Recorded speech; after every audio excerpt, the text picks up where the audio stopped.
I'm Kelsey of Nested Sleep. Thanks so much for joining today. Today we're going to be talking a little bit about using the new Hatch Restore for developing a good bedtime routine. Newer evidence is showing us that maternal sleep is so important for your overall health, but it's also helpful for developing positive health outcomes for your children, so they're better sleepers as well. So putting the time into your bedtime routine and your self-care can help your whole family sleep well. So using the Hatch Restore here, we're going to be specifically talking about the benefits of using guided meditations for sleep, guided imageries, and different types of muscle relaxations that can help you drift off into sleep quicker. So when we talk about the Hatch Restore, this is a new clock that's been developed specifically for adults, or older teens can be using this too.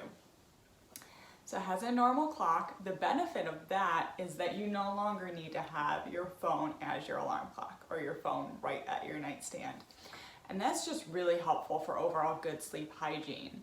Sleep hygiene is the things that you're doing right before sleep, and ideally you want to be turning your phone off within an hour before bedtime and not really looking at that blue screen as your last thing or in the last hour right before you're going to sleep. That's because if you do, it can start to affect your melatonin production overall, and that's our drive to sleep. That's our hormone that tells us, okay, it's time to wind down, it's time to go to sleep. So the Hatch Restore can be used to develop a good bedtime routine. And bedtime routines are not just for babies and toddlers. They're really helpful for adults too. So you start by setting a time that you want to have some reading time. And you can skip over that, but it really is a beneficial step to help kind of wind down your mind. So you just touch the top of the clock and it'll start that routine for you. Now mine is currently set at more of like a rose color hue.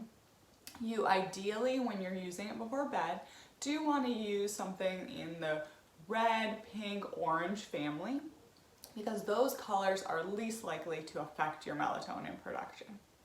And so that light is on while you're doing your reading, and you can set the dimness. There's lots of different features that you can set with that. And so then you would read for a set amount of time. Mine is set to about 20 minutes. And then you'd move on to the next step that I'll show you in just a second. And in the app, there are lots of different options you can use for guided meditations or imageries. My favorite is a guided imagery that walks you through your town and back to your house, into your garden, and into your home. There are lots of different options out there. It's what helps you quiet the mind that works the best. Now there is a subscription-based service that Hatch provides that you can sign into for an extra fee per month for additional guided meditations. Ultimately, I don't think that's something that would need to be used by most people because the benefits of getting used to meditations are that you're going to drift to fall asleep faster typically when you're used to what's coming next. So getting used to a particular one, finding your favorite that's in there is typically the best option. So you just touch the top again. If you were finished a chapter and wanted to start it early, and then it would go into your guided meditation. You'd go through that. Oftentimes I'll just fall asleep listening to it, and then it'll go into your sound machine. I'll turn this up a little bit so you can hear it.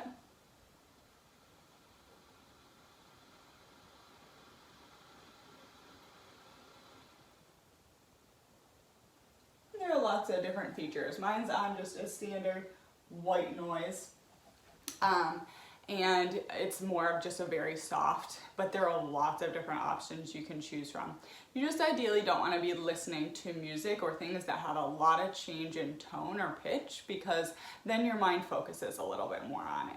And especially if this is something that's going to be playing throughout the night. You want it to be generally a white or pink noise. And then typically the color would be completely off during the night. So I'll just touch the top to turn that completely off. And then also you can set the time of when you can actually see the clock feature. So mine currently, because it's during the daylight hours, I have it set that you can see the time and you can set the brightness of that. But typically at night, you don't want that distraction, especially if you have middle of the night awakenings. You don't want to look over and see exactly what time it is and then stress about going back to sleep. But if you're having trouble falling back to sleep, you can always do another guided meditation or another imagery, and that can help you drift off into sleep. And in our case, it has not bothered my partner whatsoever. It actually has helped everyone sleep. And then in the morning, you would have a gentle sunrise alarm in addition to whatever sound that you choose. So you set the feature on your app on your phone of when you want to wake. Again, your phone does not need to be by your nightstand, which is great. And then the light would start to slowly come on before your alarm clock actually goes off. And I found myself actually getting up much more than my alarm, much more than I had been before. And it's so much nicer of a gradual wake up versus that harsh, usually sound that you're used to for many other alarms. I have Tibian bells as my actual alarm on here. But again, I've been waking up much more even earlier before my alarm. And that's the benefit, that's the goal, to be able to be alert enough and awake enough and done with your sleep cycle to be able to wake and feel restored. So I hope that was helpful to give you some tips and how you can use the new Hatch Restore for guided imagery and meditations for sleep.